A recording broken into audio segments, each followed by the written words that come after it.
Alors imaginez un instant une alliance qui combine la puissance financière d'un géant du pétrole, la force de dissuasion d'une puissance nucléaire et la technologie de pointe d'un poids lourd industriel. Non, ce n'est pas de la science-fiction, c'est en train de se passer là, sous nos yeux.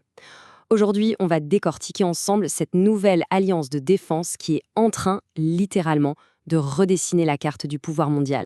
On a l'impression que les grandes alliances qu'on a toujours connues, celles qui ont structuré le monde pendant des décennies, eh bien, elles commencent à se fissurer.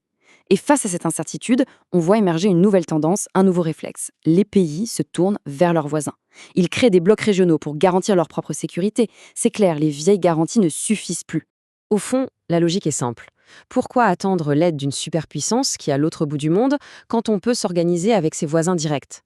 C'est ça qui se passe aujourd'hui. La confiance dans les grands protecteurs s'effrite. Et de plus en plus, les nations préfèrent construire des alliances locales, sur mesure, pour leurs propres problèmes. Et c'est précisément dans ce contexte qu'il faut comprendre ce qu'on va analyser aujourd'hui.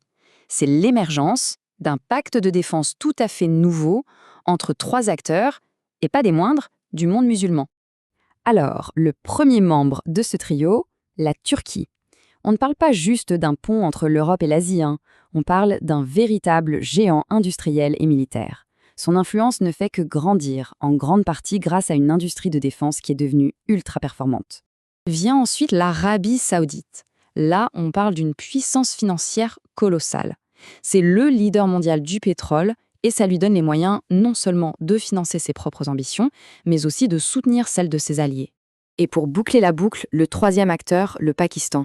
Et là, attention, sa contribution, elle est unique et même décisive. C'est la seule nation du monde musulman à posséder l'arme nucléaire. Et ça, stratégiquement, ça change absolument tout. Bon, voyons voir comment tout ça s'emboîte.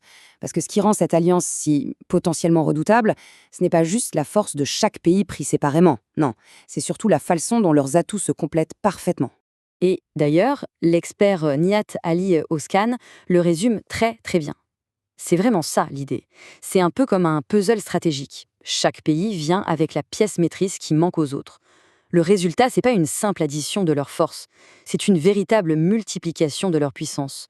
Quand on regarde de plus près, la répartition des rôles est hyper claire. D'un côté, on a l'argent saoudien. De l'autre, la dissuasion nucléaire et la puissance humaine du Pakistan. Et pour lier le tout, la technologie de pointe et le savoir-faire militaire de la Turquie. Le résultat, eh bien ensemble, ils forment une force qui a le potentiel de se suffire à elle-même. Ok, pour vraiment saisir la dynamique de cette alliance, il faut faire un zoom sur la Turquie. Son industrie de défense, c'est un des piliers centraux de ce trio. Et tout ça, c'est soutenu par une économie qui tourne à plein régime. Regardez ce chiffre, 4,9%. C'est pas juste un chiffre, c'est vraiment la clé pour comprendre. C'est le taux de croissance annuel moyen de l'économie turque ces 10 dernières années. C'est énorme. Et c'est cette dynamique économique qui est le carburant de ses ambitions industrielles et militaires. C'est ça qui lui permet de développer des technologies de défense de plus en plus pointues. Mais attention, il faut quand même nuancer un peu le tableau. Parce que le même rapport de l'OCDE le dit clairement. Cette croissance express cache aussi des faiblesses structurelles. Et le pays va devoir s'y attaquer sérieusement s'il veut que ça continue. Un exemple très concret de ces défis, le taux de participation des femmes au marché du travail. C'est tout simplement le plus bas de toute l'OCDE. Ça représente un potentiel économique gigantesque qui n'est pas utilisé. Clairement, pour que la Turquie continue de jouer son rôle de moteur industriel, il va falloir débloquer ça. C'est crucial. D'ailleurs, pour bien illustrer ce rôle industriel de la Turquie, un chiffre suffit. C'est déjà le deuxième plus grand fournisseur d'armes du Pakistan. Ça montre bien une chose. Cette alliance, elle ne sort pas d'un chapeau. Non, elle se construit sur des liens de défense qui sont déjà très très solides. Ok, maintenant, dézoomons un peu. Prenons de la hauteur et regardons les conséquences au niveau mondial. Parce que la formation de ce bloc, ce n'est pas juste une affaire régionale. Loin de là. Ça envoie de véritables ondes de choc dans tout le système international. Et le point vraiment crucial, il est là. Le fameux parapluie de sécurité américain, eh bien ce n'est plus la seule et unique option sur la table. On est en train de basculer vers un monde où les régions prennent en main leur propre sécurité, leur propre destin. Et ce pacte, c'est l'illustration parfaite de ça.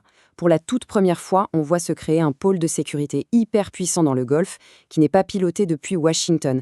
C'est un changement de paradigme, c'est énorme. Et les répercussions, elles sont nombreuses. D'abord, ça vient défier de front l'architecture de sécurité mise en place par les Américains dans la région. Ensuite, ça pourrait aussi être un signe de rapprochement avec la Chine. Faut pas oublier que le Pakistan est un allié stratégique de Pékin. Et enfin, ça risque de déclencher une sorte de réaction en chaîne, de pousser d'autres acteurs, je pense à l'Inde et à Israël par exemple, à renforcer eux aussi leurs propres alliances. Alors la question qui se pose, c'est est-ce que cette alliance est juste une anomalie, un cas isolé, ou est-ce qu'on est en train d'assister au tout premier chapitre d'une nouvelle ère géopolitique? Une ère qui ne serait plus définie par une ou deux superpuissances, mais plutôt par une mosaïque de blocs régionaux forts. Une chose est certaine, les cartes du pouvoir mondial sont en train d'être complètement rebattues sous nos yeux.